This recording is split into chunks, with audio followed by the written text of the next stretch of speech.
Hello बच्चों आपका हमारे यूट्यूब चैनल दीपक सर क्लासेस में स्वागत है।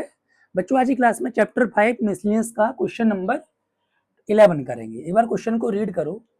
इस क्वेश्चन में देखो क्या कह रहा है। एक कोई सॉल्यूशन है, ठीक है, उसके जो टेम्परेचर की रेंज जो दे रखी है 68 डिग्री फ़ारेनहाइट से 77 डिग्री फ़ारेनहाइट में। अच्छा, हमसे क्या पूछ रहा है, हमसे पूछ रहा है कि उस सॉल्यूशन के टेम्परेचर की क्या रेंज होगी इन डिग्री सेल्सियस। तो समझो, तो डिग्री फ़ारेनहाइट में जो है ना टेम्परेचर, वो है 68 से लेके greater than 68 but less than 77। Clear? अच्छा, पहले एक काम करते हैं, बात को समझना। ये डिग्री फ़ारेनहाइट में हमें निकालनी किस में, डिग्री सेल्सियस में। तो पहले मैं यहाँ से फॉर्मूला निकाल लेता हूँ डिग्री सेल्सियस का, ठीक है। ये देखो +32 इधर आके -32 हो जाएगा। क्लियर? 9/5 मल्टीप्लाई में तो इधर किस में आ जाएगा, डिवाइड में, तो डिवाइड में उल्टा हो जाता है। तो डिग्री सेल्सियस का फॉर्मूला ये हो गया। ये तो फेरन, ठीक है। तो मैं कह सकता हूँ डिग्री सेल्सियस, अब मैं इसमें वैल्यू रख लूंगा। ये 68 किस, समझ में, 68 फ़ारेनहाइट में है, तो यह वैल्यू रख लूंगा। तो जो ये रेंज आएगी वो किस में आएगी, डिग्री सेल्सियस में आएगी। ठीक है, क्लियर?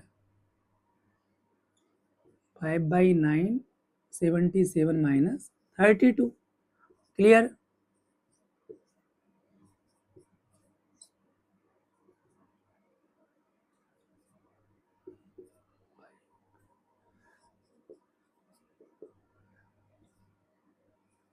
नाइन 4 जा 36, 5 4 जा 20 डिग्री सेल्सियस, 9 5 जा 45, 5 5 जा 25।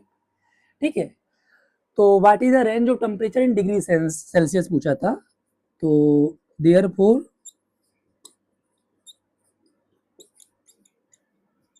Range of temperature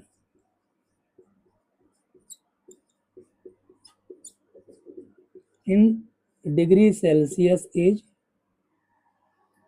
between 20 to 25, यानी 20 से 25 के बीच में है इन डिग्री सेल्सियस। समझ में आ गया? ठीक है, एक बार शॉर्ट में समझा देता हूँ। ये जो हमें रेंज दी गई थी फ़ारेनहाइट की दी गई थी, यहाँ से मैंने डिग्री सेल्सियस का फॉर्मूला निकाल लिया। तो डिग्री सेल्सियस फिर मैंने यहाँ रख लिया, यानी फ़ारेनहाइट की वैल्यू को सॉल्व कर लिया। तो जो ये रेंज आई वो किस में आई, डिग्री सेल्सियस में। ठीक है, चलो